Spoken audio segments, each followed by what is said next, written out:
Assalamualaikum warahmatullahi wabarakatuh dan salam sejahtera. Saya Cikgu Saadia binti Ali, Guru Bahasa Melayu dari SMK King Edward VII Taiping. Pada hari ini, Cikgu akan membincangkan satu topik yang sangat penting dalam penulisan karangan, iaitu perenggan pendahuluan karangan respon terbuka. Mengapakah pendahuluan itu penting?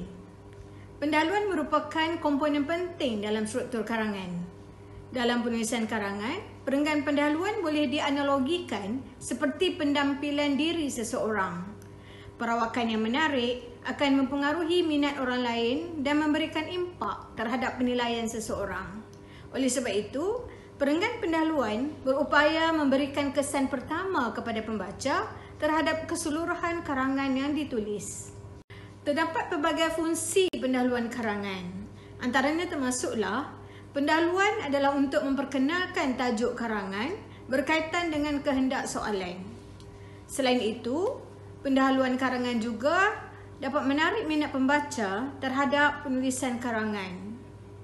Seterusnya, pendahuluan berfungsi untuk mengarahkan perhatian pembaca kepada persoalan yang akan dibincangkan dalam isi karangan. Seterusnya, pendahuluan dapat menjelaskan idea utama atau tema karangan secara ringkas, yakni bertepatan dengan kehendak soalan dan tugasan. Mari kita lihat jenis-jenis pendahuluan yang boleh digunakan oleh murid-murid semasa menulis karangan. Antaranya termasuklah pendahuluan jenis definisi. Pendahuluan jenis definisi iaitu murid-murid boleh memberikan takrif, maksud atau makna terhadap kunci atau topik yang menjadi tajuk karangan. Definisi daripada kamus seperti Kamus Dewan amat digalakkan kerana sumbernya lebih tepat dan berwasik. Selain itu, terdapat juga pendahuluan jenis pendapat, iaitu pendapat tokoh. Contohnya pendapat ahli falsafah, pakar motivasi, ilmuwan tersohor dalam sesuatu bidang dan lain-lain. Pendapat tokoh tersebut mesti berkait dengan soalan karangan dan boleh ditulis dalam bentuk prosa atau dialog. Seterusnya, pendahuluan jenis puisi dan lagu. Puisi moden iaitu sajak atau puisi tradisional seperti pantun, syair, gurindam boleh digunakan oleh murid-murid semasa menulis perenggan pendahuluan. Murid-murid boleh menulis satu atau dua rangkap puisi berkaitan dengan tema atau tajuk karangan pada permulaan perenggan pendahuluan. Terdapat juga pendahuluan jenis peribahasa, pepatah atau cogan kata.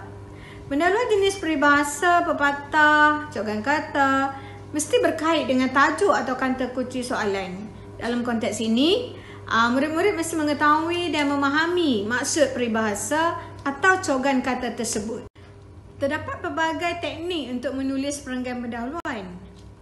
Pada kali ini, cikgu akan membincangkan teknik untuk menulis perenggan pendahuluan, tajuk faedah, kepentingan, kelebihan atau manfaat, dan teknik menulis perenggan pendahuluan, tajuk langkah, cara atau usaha. Hakikatnya terdapat perbezaan apabila menulis perenggan pendahuluan bagi kehendak soalan, tajuk faedah dan langkah. Sekarang mari kita perhatikan beberapa idea untuk menulis pendahuluan karangan.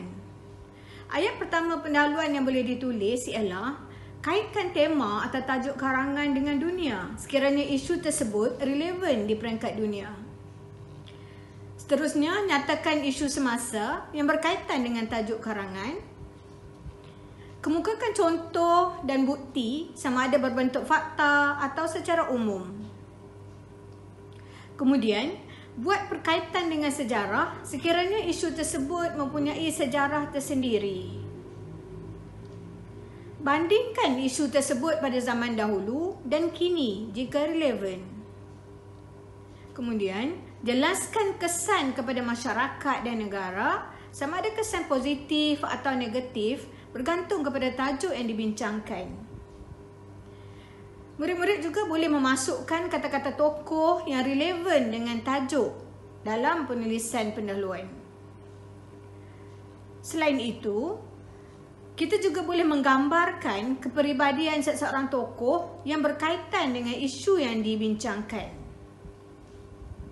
Ungkapan menarik seperti peribahasa, cogan kata, pepatah, kata-kata hikmat juga boleh dimasukkan dalam pendahuluan karangan. Murid-murid juga boleh memberikan pendapat sendiri tentang tema atau tajuk yang dibincangkan dalam karangan.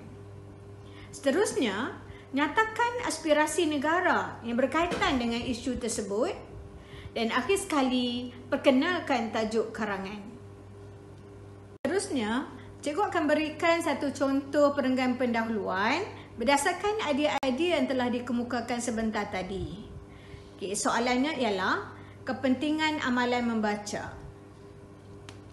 Berdasarkan idea yang pertama, kaitkan dengan dunia. Isu atau tajuk karangan tentang amalan membaca merupakan isu yang relevan pada peringkat negara kita dan antarabangsa atau dunia. Jadi, ayat pertama pendahuluan boleh kita kaitkan dengan dunia. Contohnya, amalan membaca amat penting untuk diamalkan oleh masyarakat di 4 penjuru dunia. Ayat yang lain boleh juga digunakan ialah amalan membaca perlu diamalkan oleh setiap anggota masyarakat dari masyrik hingga maghrib. Selain itu, amalan membaca hendaklah dijadikan amalan dalam kehidupan seharian setiap individu di seantero dunia. Ayat yang lain juga boleh digunakan ialah amalan membaca sewajarnya dipraktikkan oleh setiap individu di jagat raya sama ada kanak-kanak, remaja, orang dewasa maupun warga emas. Seterusnya, nyatakan keadaan semasa tentang kepentingan amalan membaca serta kemukakan contoh dan bukti. Ayatnya ialah, di Malaysia, amalan membaca juga amat dititik beratkan oleh pelbagai pihak, khususnya Kementerian Pendidikan Malaysia. Buktinya, program Nadi Ilmu Amalan Membaca, NILAM, yang dilaksanakan di sekolah-sekolah seluruh Malaysia diperkasakan dari semasa ke semasa. Idea seterusnya dalam perenggan pendahuluan ini ialah nyatakan usaha yang dijalankan sebelum ini dan adakah usaha-usaha itu berjaya atau tidak. Contoh ayat, sejak sekian lama variasi usaha telah dilakukan oleh pelbagai pihak untuk menyuburkan amalan membaca dalam kalangan masyarakat. Namun, sayang 1000 kali sayang, segala inisiatif yang diambil belum mencapai objektif yang diharapkan kerana masih ramai anggota masyarakat yang mengabaikan amalan membaca. Seterusnya, kaitkan dengan sejarah tentang kepentingan amalan membaca. Contoh ayat ialah, sejak era keagungan tamadun Mesopotamia lagi, amalan membaca telah diberi perhatian oleh masyarakat, khususnya masyarakat elit. Ayat kedua boleh digunakan ialah, Surah Al-Alaq merupakan wahyu pertama yang diturunkan kepada baginda Rasulullah di Gua Hira. Penurunan surah pertama yang menyuruh baginda Rasulullah membaca jelas membuktikan peri pentingnya amalan membaca kepada manusia. Ayat ketiga boleh digunakan ialah, sejarah telah membuktikan bahawa Jepun mampu bangkit daripada kemusnahan Hiroshima dan Nagasaki akibat ledakan bom atom semasa Perang Dunia Kedua lantaran rakyatnya yang begitu sinonim dengan amalan membaca. Terusnya, buat perbandingan tentang kepentingan amalan membaca pada zaman dahulu dan kini. Contoh ayat, pada zaman dahulu, masyarakat tidak mempunyai banyak pilihan bahan bacaan. Keadaan jauh berbeza dengan situasi pada masa ini kerana kemajuan sains dan teknologi bukan saja menyebabkan variasi genre buku diterbitkan, malah masyarakat kini mampu mendapatkan bahan bacaan melalui internet termasuklah buku digital. Ayat lain yang boleh ditulis ialah, jika zaman leluhur kita dahulu, sumber bahan bacaan agak terhad, namun kini terdapat lambakan bahan bacaan dalam pasaran. Kemudian nyatakan kesan kepentingan membaca kepada masyarakat. Contoh ayat yang pertama ialah, amalan membaca sewajarnya diperkasakan dalam kalangan masyarakat kerana amalan ini mampu mendatangkan pelbagai impak positif kepada masyarakat dan negara. Ayat kedua, Masyarakat yang mengamalkan amalan membaca pastinya mampu menjadi masyarakat yang dipandang tinggi di mata dunia. Selain itu, ayat yang boleh ditulis ialah Jepun telah membuktikan bahawa masyarakat membaca mampu melonjakkan ekonomi, politik dan sosial negara. Murid-murid juga boleh memasukkan kata-kata tokoh yang relevan dengan tajuk amalan membaca. Antara contoh pendapat tokoh ialah membaca merupakan alat paling dasar untuk meraih hidup yang baik. Merupakan kata-kata Joseph Edison yang jelas menunjukkan kepentingan amalan membaca. Pendapat tokoh lain yang boleh digunakan ialah menurut George R.R. Martin, seorang pembaca hidup ribuan kali sebelum ia mati. Kata-kata ini jelas membuktikan kepentingan amalan membaca untuk diamalkan dalam kehidupan. Contoh ketiga ialah, kata Bill Gates, jika budaya anda tidak menyukai orang yang suka akan buku, anda berada dalam masalah yang serius. Kata-kata Bill Gates ini izhar menunjukkan peri pentingnya amalan membaca. Selain itu, kita juga boleh masukkan ungkapan menarik seperti peribahasa dan cogan kata berkaitan amalan membaca. Ungkapan menarik, peribahasa, cogan kata, kata-kata hikmat yang boleh digunakan ialah kita biasa mendengar ungkapan bangsa membaca, bangsa berjaya. Lantaran itu, amalan membaca seyogianya dijadikan amalan seharian. Contoh ayat yang lain ialah orang yang rajin membaca pasti dapat menambahkan ilmu pengetahuan dalam pelbagai bidang kerana membaca jambatan ilmu. Idea seterusnya ialah nyatakan aspirasi negara tentang kepentingan amalan membaca. Contoh ayat ialah aspirasi negara yang inginkan Malaysia berdiri sama tinggi, duduk sama rendah dengan negara-negara maju di dunia akan mampu kita realisasikan sekiranya rakyat Malaysia menjadikan amalan membaca sebagai rutin harian. Contoh ayat yang lain ialah amalan membaca ini mampu menjadi asas yang kukuh untuk memastikan aspirasi murni negara dapat direalisasikan. Akhir sekali, perkenalkan tajuk karangan atau ayat arahan yang menjurus kepada kehendak tugasan. Contohnya ialah, persoalannya, apakah kepentingan amalan membaca?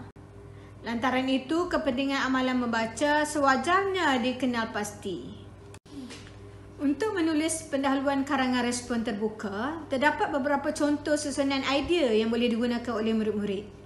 Contoh yang pertama ialah tema atau tajuk karangan yang dikaitkan dengan dunia. Jadi ayat yang pertama ialah kaitkan ayat tersebut dengan dunia. Kemudian nyatakan keadaan semasa. Seterusnya kemukakan contoh dan bukti. Nyatakan ada usaha dijalankan sebelum ini atau tidak. Adakah usaha itu berjaya atau tidak? Jelaskan kesan kepada masyarakat atau negara. Dan akhir sekali, perkenalkan tajuk karangan. Sekarang mari kita lihat contoh perenggan pendahuluan yang lengkap tentang kepentingan amalan membaca. Perenggan ini dimulakan dengan kata-kata tokoh. Membaca merupakan alat paling dasar untuk meraih hidup yang baik. Merupakan kata-kata Joseph Edison jelas menunjukkan kepentingan amalan membaca. Sehubungan dengan itu, amalan membaca sentiasa dititik beratkan oleh masyarakat di 4 penjuru dunia. Di Malaysia, amalan membaca diberi penekanan oleh pelbagai pihak, khususnya Kementerian Pendidikan Malaysia. Buktinya, program Nadi Ilmu Amalan Membaca, iaitu NILAM, yang dilaksanakan di sekolah-sekolah seluruh Malaysia diperkasakan dari semasa ke semasa. Jepun telah membuktikan bahawa masyarakat yang membaca mampu melonjakkan ekonomi, politik dan sosial negara. Oleh sebab itu, rakyat Malaysia perlu mencontohi rakyat Jepun yang begitu sinonim dengan amalan membaca. Hal ini dikatakan demikian kerana amalan membaca mampu menjadi asas yang kukuh untuk memastikan segala aspirasi negara dapat direalisasikan. Lantaran itu, kepentingan amalan membaca sewajarnya dikenal pasti kerana bangsa membaca, bangsa berjaya. Demikianlah tadi sedikit perkongsian tentang idea dan teknik menulis perenggan pendahuluan karangan respon terbuka. Semoga perkongsian pada kali ini memberikan manfaat kepada semua guru dan murid-murid.